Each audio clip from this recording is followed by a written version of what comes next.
Good evening students. Class 7-এর আজকে এই ডুজু প্ল্যাটফর্মে সকলকে স্বাগত। আজকে হচ্ছে তোমাদের দ্বিতীয় ক্লাস। আমি প্রথম ক্লাসে সেরকমভাবে কোনো টপিক শুরু করিনি এবং তোমাদের সাথে জাস্ট ইন্ট্রোডাকশন করেছিলাম।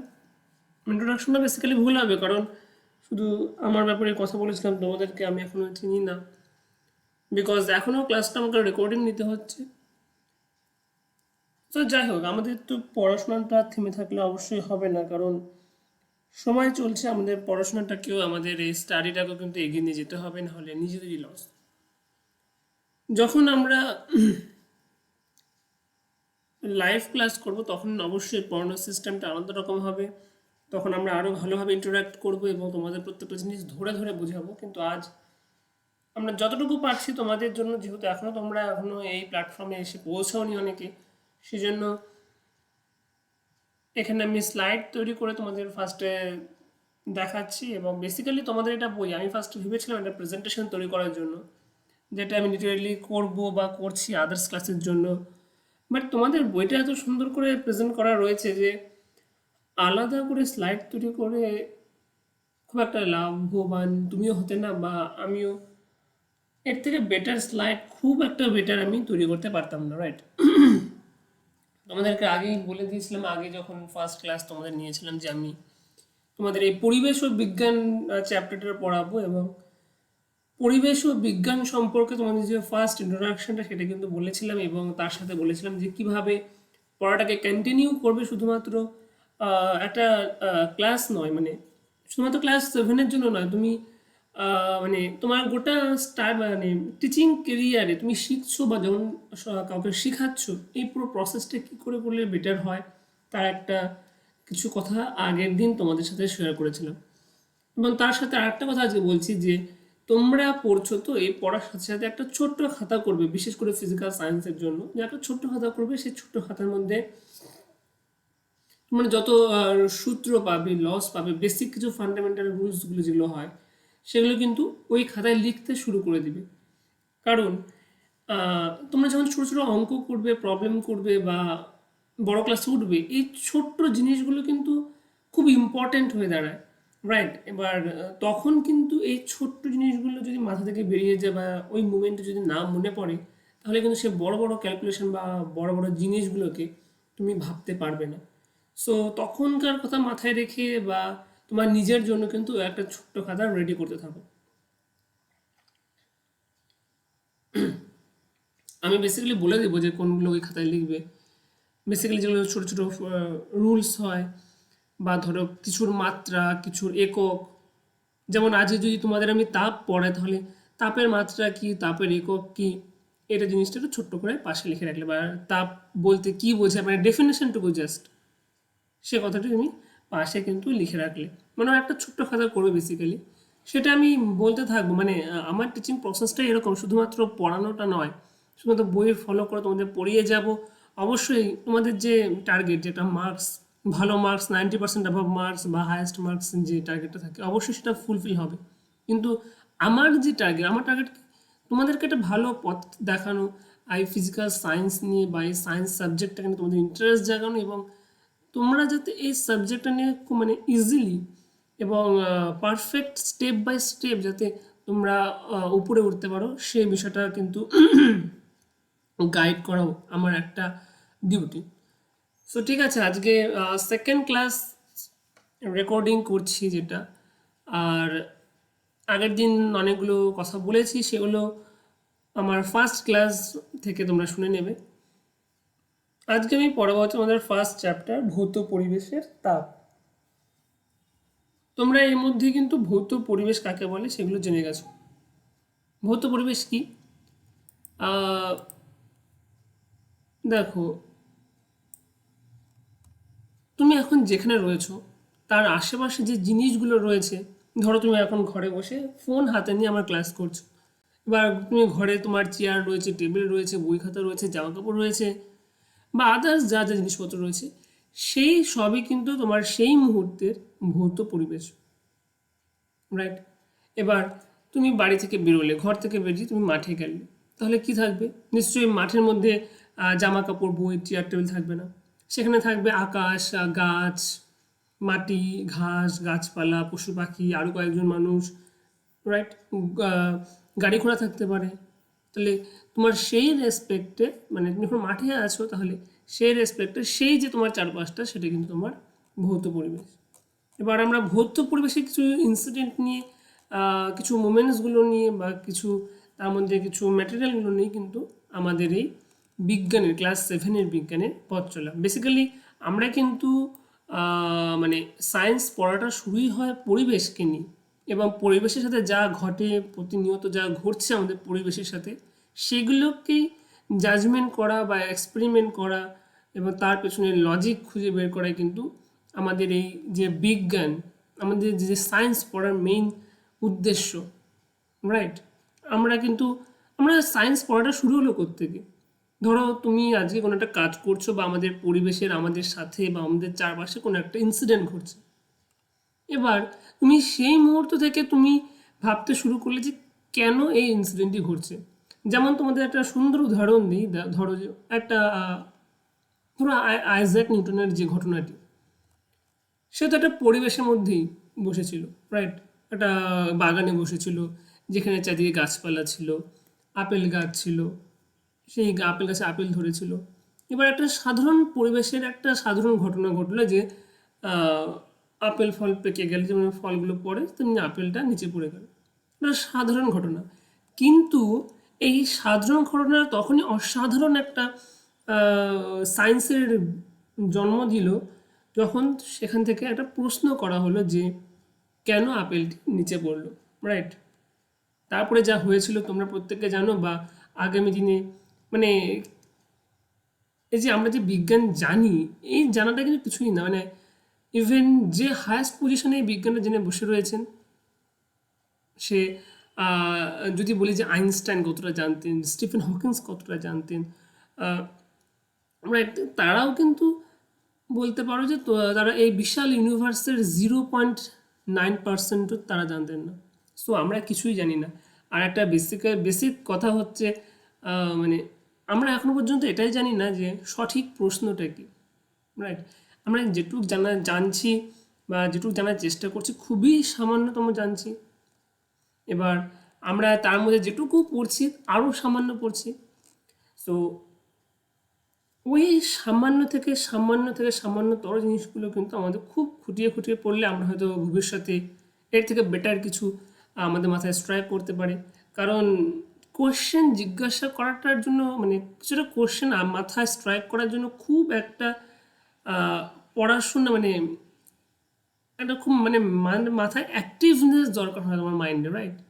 তোমার মাথা যত অ্যাক্টিভ হবে, মানে ধরো এই যে আইজ্যাক নিউটন যে আপেলটি যখন মাটিতে পড়লো, তার মাথা হঠাৎ করে স্ট্রাইক করলো যে কেন পড়লো, মানে কেন পড়লো এই কথাটা ভাবার জন্য কিন্তু তার কোনো পড়াশোনা করা, কোনো বড় বড় ডিগ্রি নেওয়া, বই টই পড়া কিন্তু প্রয়োজন পড়েনি, রাইট। সো আমি সেটাই বলছি যে তোমার মাথার অ্যাক্টিভনেসটাকে খুব কাজ করতে হবে। আর বিজ্ঞান পড়ার জন্য কিন্তু তোমার যে ইমাজিনারি যে পাওয়ার রয়েছে না, মানে তোমরা দেখো তোমরা একটা সিনেমা দেখবে, যেটা ছোটোদের অনেক ক্ষেত্রে মানে সব থেকে বেশি হয়, যে একটা ভালো কিছু দেখার পর ধরো একটা সিনেমা দেখছো, ধরো তুমি অ্যাকশন সিনেমা পছন্দ করো, অ্যাকশন সিনেমা দেখে আসলে এবার তোমরা সিনেমা দেখার পর কিন্তু সেই অ্যাকশন সিকোয়েন্সগুলো মনে মনে ভাবতে থাকো, ইমাজিন করতে থাকো, বা যদি এরকম হতো তাহলে আর একটু বেটার হতো, রাইট, এরকম তোমরা ভাবো নিশ্চয়ই। সো এই জিনিসগুলো কিন্তু সায়েন্সের ক্ষেত্রে অ্যাপ্লাই করা খুব বেশি জরুরি, এবং এটা সবথেকে বেশি ইম্পর্টেন্ট একটা সায়েন্সের পেপার বা সায়েন্সের টপিক পড়ার জন্য। সো যাই হোক, আজকে আমরা পড়বো হচ্ছে ভৌত পরিবেশের তাপ। ভৌত পরিবেশ কাকে বলে বা সেগুলো সম্পর্কে তো আমরা জানলাম অবশ্যই। এবার দেখো তাপ।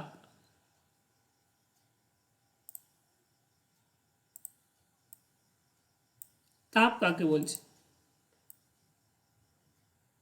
খুব সরল ভাষায় বলতে গেলে তাপ হলো এক প্রকার শক্তি, যা কোনো বস্তুকে প্রদান করলে বা প্রবাহ মানে যা কোনো বস্তুকে প্রদান করলে সেটি গরম হয়ে ওঠে, আর যার কাছ থেকে নিয়ে নিলে বস্তুটি ঠান্ডা হয়ে যায়। কেমন? ধরো তুমি এখানে একটা ধরো যে নর্মাল একটা দুধ রাখা আছে, দুধ বা জল যা খুশি হোয়াট এভার। এবার এই যে নর্মাল জল মানে তুমি এখানে হাত হাত দিতে পারছো, নর্মাল যেরকম থাকে ঘরের উষ্ণতায় সেরকম। এবার তুমি এই জলের বাটিটাকে বা এই দুধের বাটিটাকে তুমি যখন ওভেনে রাখছো, ঠিক আছে, তার মানে কি তুমি যখন এই ওভেনে রাখছো তাহলে তুমি তার এই যে দুধের বাটিটাকে কিছু পরিমাণ শক্তি দিচ্ছ, প্রোভাইড করছো কিছু পরিমাণ শক্তি। অর্থাৎ সেই শক্তিটা কি, তাপ শক্তি রূপে তাকে কিছু পরিমাণ শক্তি এই দুধের বাটিটাকে বা দুধটাকে তোমরা প্রোভাইড করছো। তার ফলে কি হচ্ছে, তার ফলে এই দুধের মধ্যে কিছু পরিমাণ শক্তি সঞ্চিত হচ্ছে, কিছু পরিমাণ তাপ সে গ্রহণ করছে, এর ফলে এই দুধটি কিন্তু গরম হয়ে উঠছে।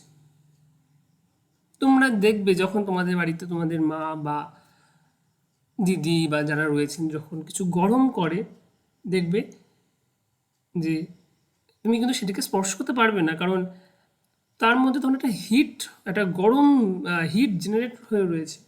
অর্থাৎ হিটটা আসছে থেকে, হিটটা আসছে যে দুধের পাত্রটা বা যে পাত্রটাকে তুমি গরম করছো সেটি যে ওভেনের মধ্যে ওভেনের উপরে রাখা রয়েছে যেখান থেকে আগুন জ্বলছে, সেই আগুন থেকে কিন্তু সেই তাপগুলো আসছে। অর্থাৎ তাপ এক প্রকারের শক্তি যাকে আমরা কোনো বস্তুর উপর প্রয়োগ করলে বা যা কোনো বস্তুতে প্রদান করলে সেটি গরম হয়ে ওঠে। আবার ঠিক একই রকমভাবে ধরো তুমি কোনো জিনিসকে ওই ধরো একই সেম দুধের বাটিটিকে এবার তুমি ফ্রিজে রেখে দিয়েছো। ফ্রিজে রেখে দিয়েছো মানে কি, আহ, এই ফ্রিজ থেকে এই ফ্রিজের মধ্যে থেকে তুমি তোমার যে দুধের বাটির মধ্যে যে তাপটি রয়েছে সেই তাপটিকে তুমি বের করে নিচ্ছ, রাইট? মানে ধরো তুমি নর্মাল অবস্থাতে যে দুধের বাটিটি বা জলের বোতলটি রয়েছে সেটি তুমি যখন ফ্রিজে রাখছো, ফ্রিজ কী করছে যে তোমার ওই জলের বটল বলো বা দুধের পাত্র বলো সেখানে যে পরিমাণ তাপটি রয়েছে সেই পরিমাণ তাপটিকে সে বের করে নিচ্ছে। এর ফলে তাপ বের করার ফলে কি হচ্ছে, সেটি ঠান্ডা হয়ে যাচ্ছে। সেজন্য তুমি যখন ফ্রিজে হাত দাও বা ফ্রিজে ভেতরে ঢুকানো কোনো জিনিসপত্রকে বের করো তখন দেখবে তোমার ঠান্ডা লাগছে। এবার এই যে কি করে কোনো বস্তুকে গরম করা যায়, কি করে কোনো বস্তুকে ঠান্ডা করা যায়, বা আমরা কেন ওভেনের উপরে বসানো কোনো পাত্রকে আমরা হাত দিলে আমাদের হাতে গরম লাগে, বা ফ্রিজের ভেতরে ঢোকানো কোনো পাত্রকে হাত দিলে আমাদের ঠান্ডা লাগে, আমরা একটা নিজে ঠান্ডা ফিল করি, কেন ফিল করি সেগুলো আমরা কিন্তু ধীরে ধীরে যত এই চ্যাপ্টারটি ভেতরে প্রবেশ করব সেটিকে জানতে থাকবো। সো এটা একটা সাসপেন্স হিসাবে আমরা এখন রেখে দিতে পারি। তোমাদের এই পরবর্তী যেটা রয়েছে এখানে দেখানো হয়েছে যে এখানে রয়েছে যে একটা কনসেপ্ট যে গরম হলে কোনো বস্তুকে গরম করা হলে বা তাপ প্রদান করা হলে সেটি কিন্তু আয়তন বেড়ে যায়। সেটি একটা সুন্দর উদাহরণ এখানে একটা এক্সপেরিমেন্ট করে দেওয়া রয়েছে, দেখো।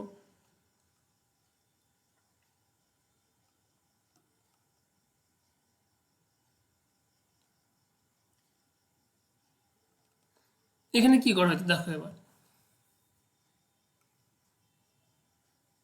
এখানে একটা ঢাকনাওয়ালা একটি ছোট কাচের শিশি রয়েছে। এবার এই কাচের শিশিটার ভেতরে কিছুটা রঙিন জল রাখা হয়েছে, তার মধ্য দিয়ে ঢাকনাকে ফুটো করে তার মধ্যে একটা পেনের খালি রিফিল ঢুকে দেওয়া হয়েছে, এবং এই খালি রিফিলটা বা যেখানে ঢুকানো রয়েছে বা ঢাকনার চারপাশ দিয়ে ভালো করে কিছু ভেজলিন জাতীয় বা কিছু লুব্রিকেন্ট জাতীয় কিছু জিনিস তাতে মাখিয়ে দেওয়া হয়েছে যাতে তার মধ্যে কোনো রকম বাতাস চলাচল না করতে পারে, ঠিক আছে। এবং এই যে পুরো বটলটাকে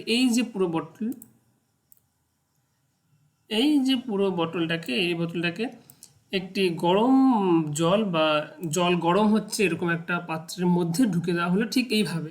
দেখো এখানে সেই প্রসেসটা দেখিয়ে দেওয়া রয়েছে।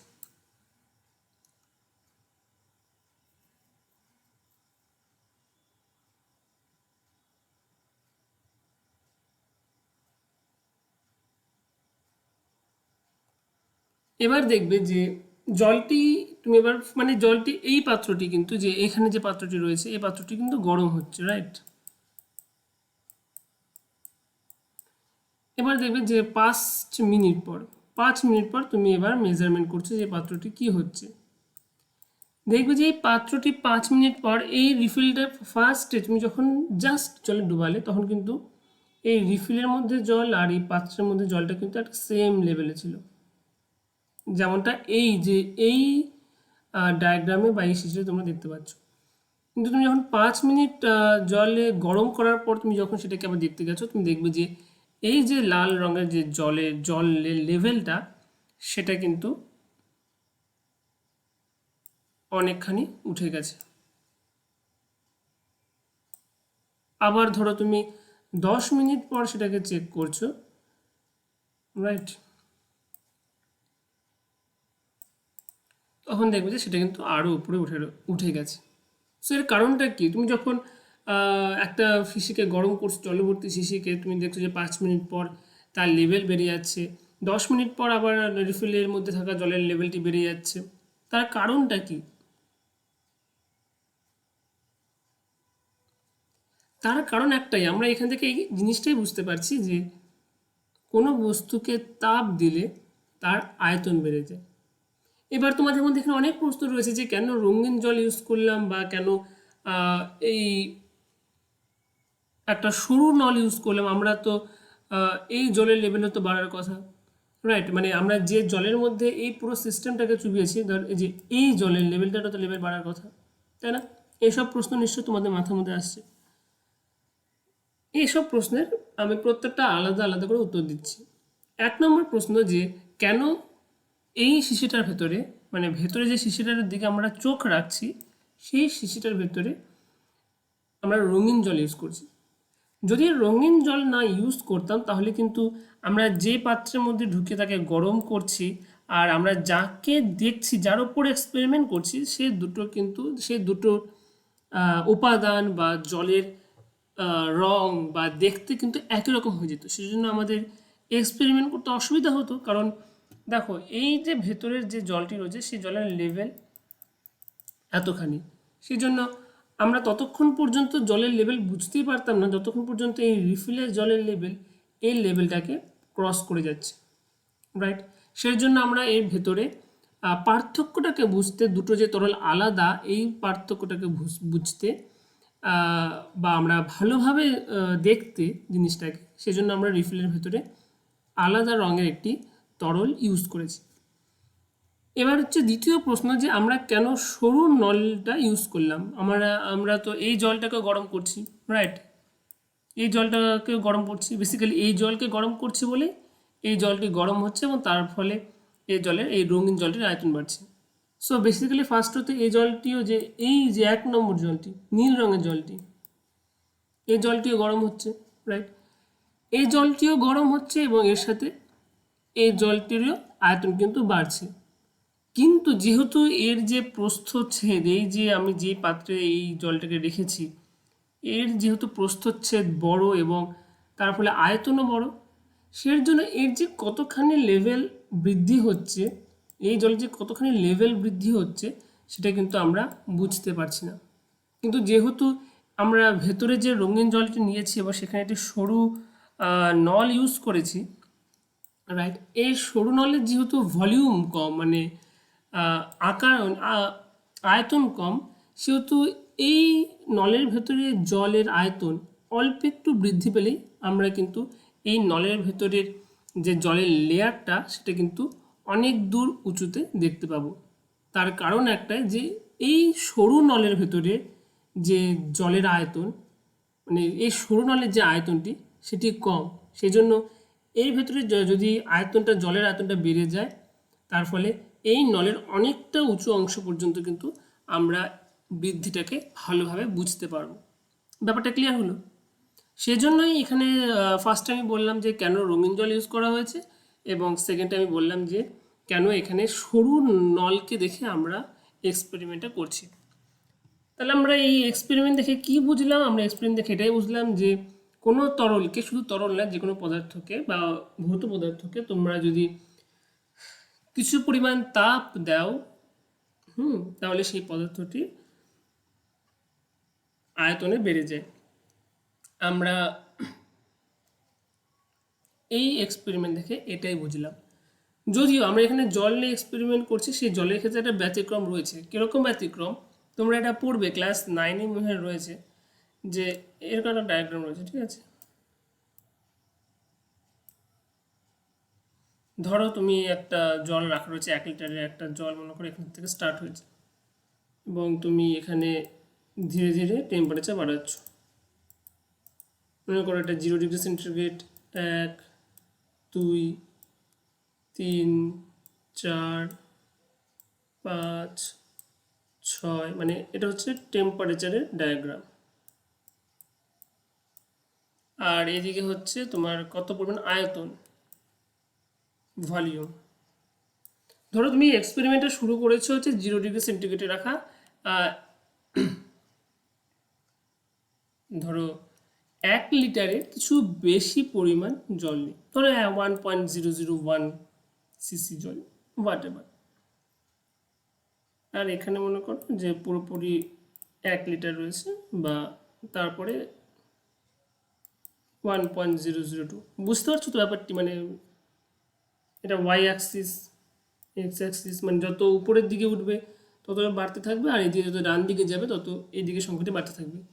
এই এক্স অ্যাক্সিসটা আমাদের রিপ্রেজেন্ট করছে টেম্পারেচার, আর এটা রিপ্রেজেন্ট করছে হচ্ছে কি, ভলিউম। জলের ক্ষেত্রে একটা ব্যতিক্রম দেখা যায় যে আমরা প্রথমে কি দেখলাম, আমরা এই এক্সপেরিমেন্ট থেকে বুঝলাম যে, এই যে এক্সপেরিমেন্ট থেকে আমরা বুঝলাম যে কোনো বস্তুকে বা জলকে, স্পেশালি মানে জলের কথা বলছি, যে তাপ দিলে তার আয়তন বাড়ে।